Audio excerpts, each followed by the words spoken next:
Inigo moved to the cliff edge and knelt with his customary quick glance. 250 feet below him now, the man in black continued his painful climb. Inigo lay flat, staring down, trying to pierce the moonlight and find the climber's secret. For a long while, Inigo did not move. He was a good learner, but not a particularly fast one, so he had to study. Finally, he realized that somehow, by some mystery, the man in black was making fists and jamming them into the rocks and using them for support. Then he would reach up with his other hand until he found a high split in the rock and make another fist and jam it in. Whenever he could find support for his feet, he would use it, but mostly it was the jammed fists that made the climbing possible. Inigo marveled. What a truly extraordinary adventurer this man in black must be. He was close enough now for Inigo to realize that the man was masked, a black hood covering all but his features. Another outlaw? Perhaps. Then why should they have to fight, and for what? Inigo shook his head. It was a shame that such a fellow must die, but he had his orders, so there it was. Sometimes he did not like the Sicilian's commands, but what could he do? Without the brains of the Sicilian, he, Inigo, would never be able to command jobs of this caliber. The Sicilian was a master planner. Inigo was a creature of the moment. The Sicilian said kill him, so why waste sympathy on the man in black? Someday someone would kill Inigo, and the world would not stop to mourn. He stood now, quickly jumping to his feet, his blade-thin body ready for action. Only the man in black was still many feet away. There was nothing to do but wait for him. Inigo hated waiting. So to make the time more pleasant, he pulled from the scabbard his only love, the six-fingered sword. How it danced in the moonlight, how glorious and true. Inigo brought it to his lips, and with all the fervor in his great Spanish heart, kissed the metal. Inigo. In the mountains of central Spain, set high in the hills above Toledo, was the village of Arabella. It was very small, and the air was always clear. That was all you could say that was good about Arabella. Terrific air, you could see for miles. But there was no work, the dogs overran the streets, and there was never enough food. The air, clear enough, was also too hot in daylight, freezing at night. As to Inigo's personal life, he was always just a trifle hungry. He had no brothers or sisters, and his mother had died in childbirth. He was fantastically happy, because of his father. Domingo Montoya was funny-looking and crotchety and impatient and absent-minded and never smiled. Inigo loved him. Totally. Don't ask why. There really wasn't any one reason you could put your finger on. Oh, probably Domingo loved him back. But love is many things, none of them logical. Domingo Montoya made swords. If you wanted a fabulous sword, did you go to Domingo Montoya? If you wanted a great balanced piece of work, did you go to the mountains behind Toledo? If you wanted a masterpiece, a sword for the ages, was it Arabella that your footsteps led you to? Nope. You went to Madrid, because Madrid was where lived the famous Yeste, and if you had the money and he had the time, you got your weapon. Yeste was fat and jovial and one of the richest and most honored men in the city. And he should have been. He made wonderful swords. And noblemen bragged to each other when they owned an original Yeste. But sometimes, not often mind you, maybe once a year, maybe less, a request would come in for a weapon that was more than even Yeste could make. When that happened, did Yeste say, "Alas, I am sorry, I cannot do it"? Nope. What he said was, "Of course, I'd be delighted. 50% down payment, please. The rest before delivery. Come back in a year. Thank you very much." The next day, he would set out for the hills behind Toledo. "So, Domingo," Yeste would call out when he reached Inigo's father's hut. "So, Yeste," Domingo Montoya would return from the hut doorway. Then the two men would embrace, and Inigo would come running up, and Yeste would rumple his hair, and then Inigo would make tea while the two men talked. "I need you," Yeste would always begin. Domingo would grunt. "This very week I have accepted a commission to make a sword for a member of the Italian nobility. It is to be jewel-encrusted at the handle, and the jewels are to spell out the name of his present mistress, and... no." That single word and that alone, but it was enough. When Domingo Montoya said no, it meant nothing else but. Inigo, busy with the tea, knew what would happen now. Yesti would use his charm. No. Yesti would use his wealth. No. His wit, his wonderful gift for persuasion? No. He would beg, entreat, promise, pledge. No. Insults, threats? No. Finally, genuine tears. No. More tea, Yesti? Perhaps another cup, thank you. Then big. Why won't you? Inigo hurried to refill their cups so as never to miss a word. He knew they had been brought up together, had known each other 60 years, had never not loved one another deeply, and it thrilled him when he could hear them arguing. That was the strange thing. Arguing was all they ever did. Why, my fat friend asks me why. He sits there on his world-class ass and has the nerve to ask me why. Yesti, come to me sometime with a challenge. Once, just once, ride up and say, Domingo, I need a sword for an 80-year-old man to fight a duel. And I would embrace you and cry yes. Because to make a sword for an 80-year-old man to survive a duel, that would be something. Because the sword would have to be strong enough to win, yet light enough not to tire his weary arm.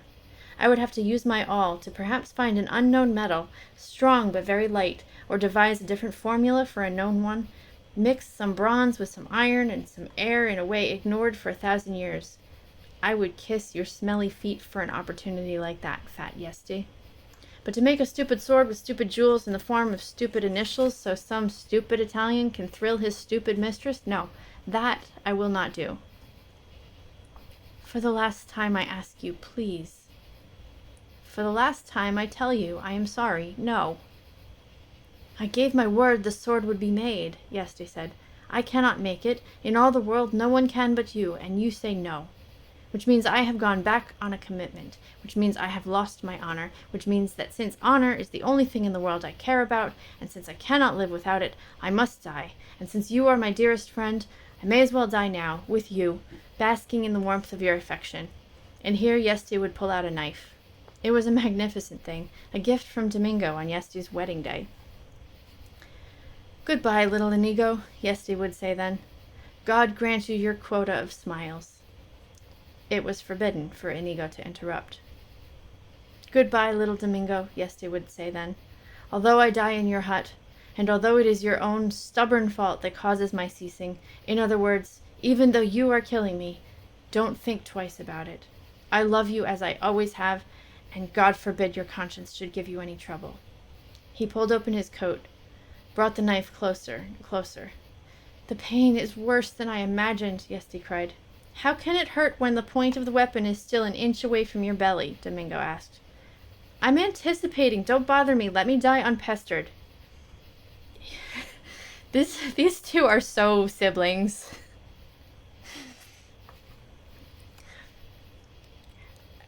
He brought the point to his skin, pushed.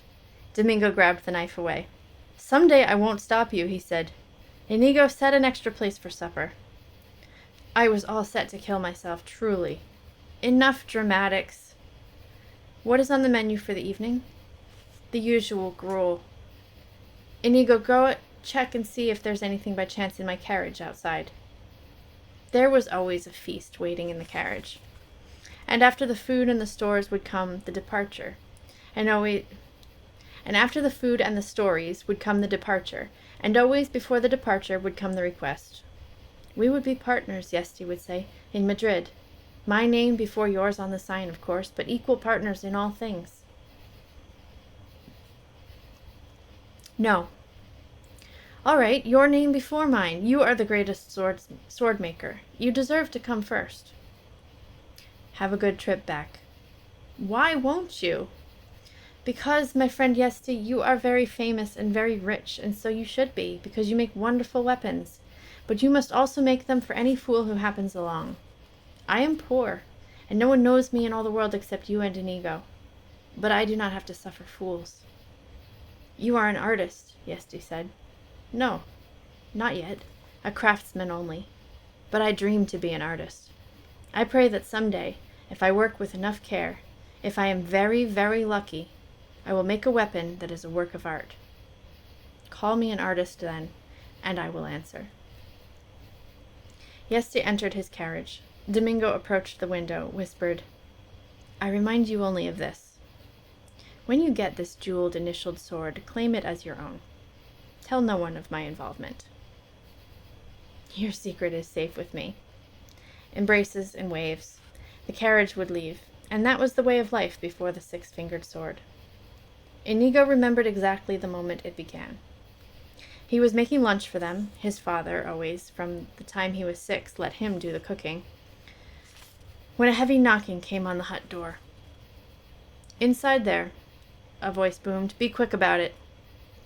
Inigo's father opened the door. "Your servant," he said. "You are a sword maker," came the booming voice. "Of distinction. I have heard that this is true."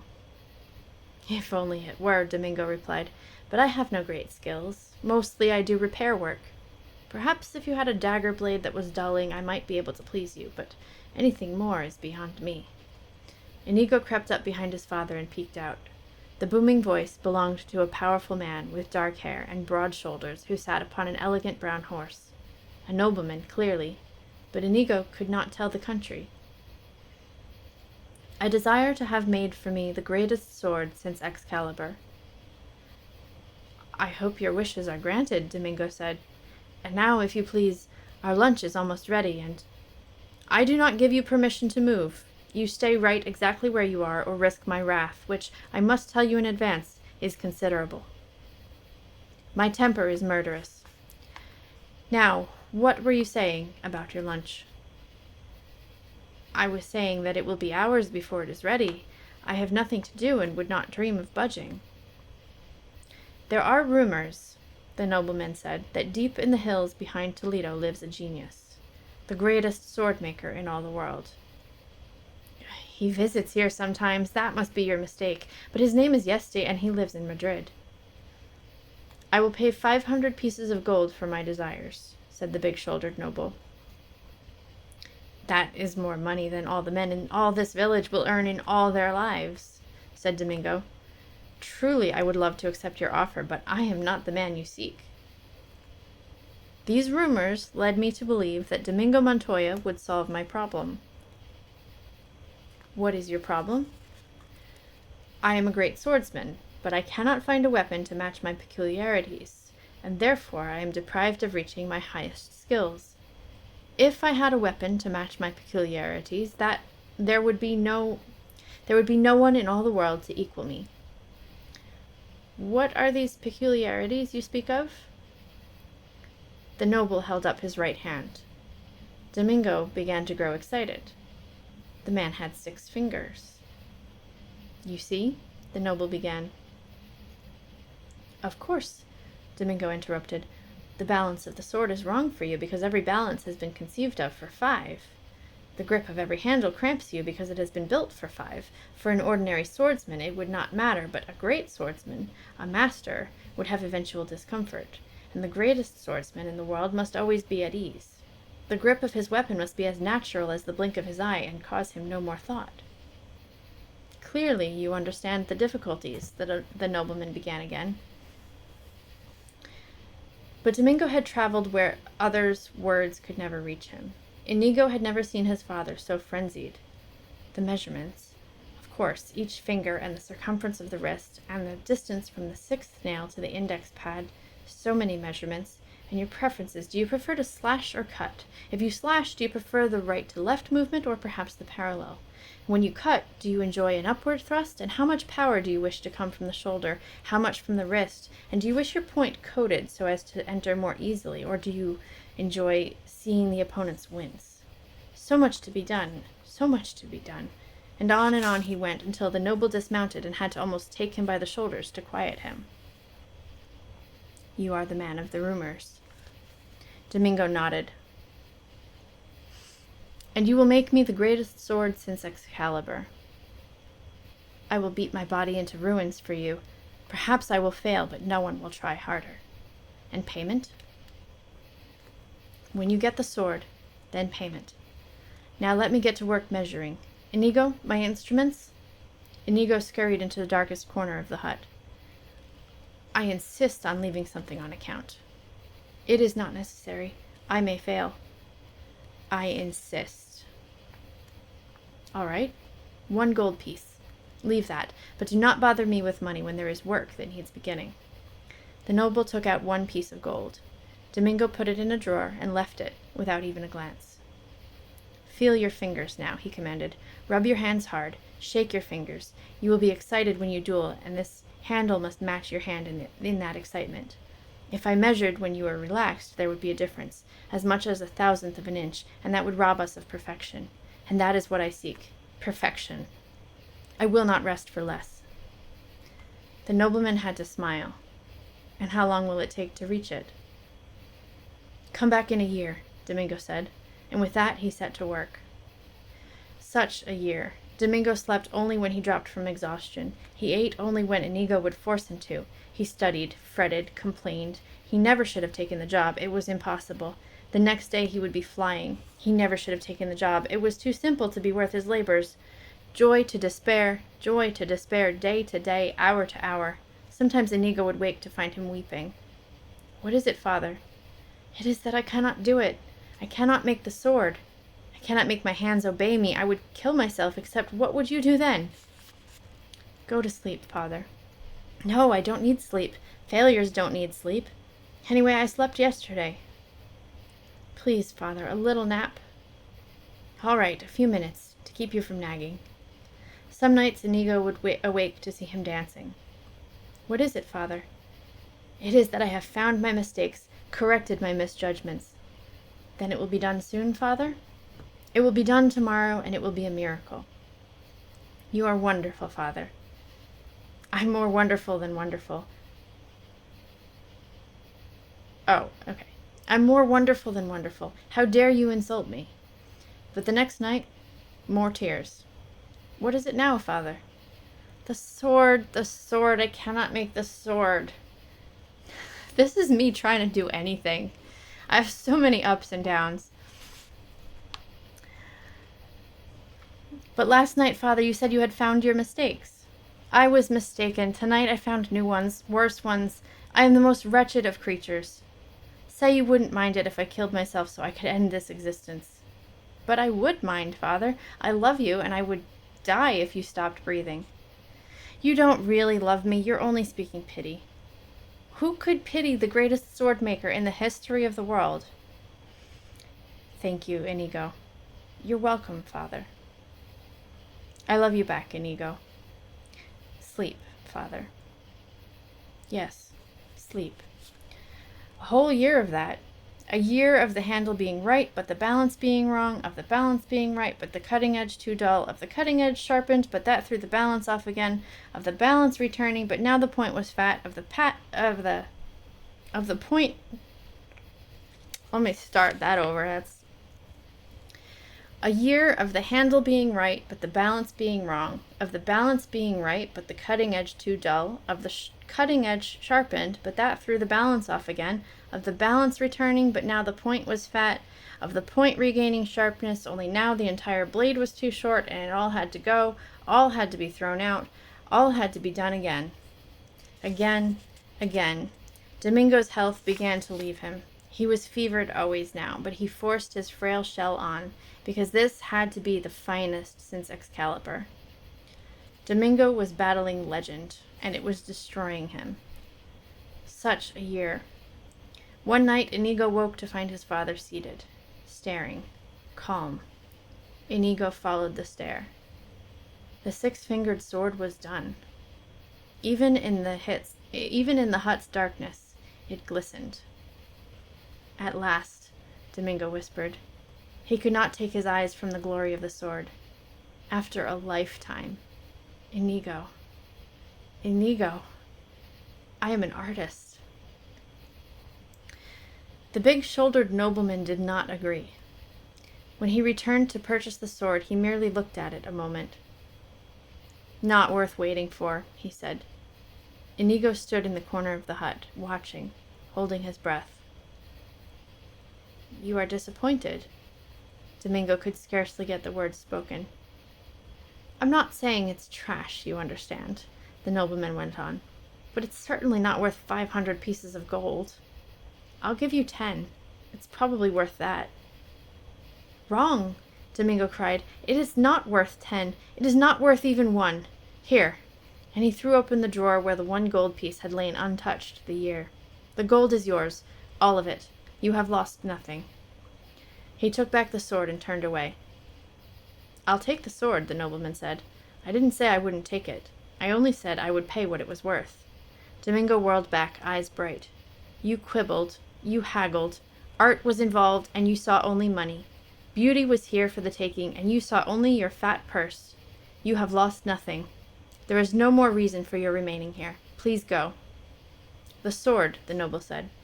The sword belongs to my son, Domingo said. I give it to him now. It is forever his. Goodbye. You're a peasant and a fool, and I want my sword. You're an enemy of art, and I pity your ignorance, Domingo said. They were the last words he ever uttered. The noble killed him then, with no warning, a flash of the nobleman's sword, and Domingo's heart was torn to pieces. Hi there. Thanks for joining our book club. If you'd like to join the conversation, I would love it if you would leave us a comment. And if you'd like to see more, check out the playlist.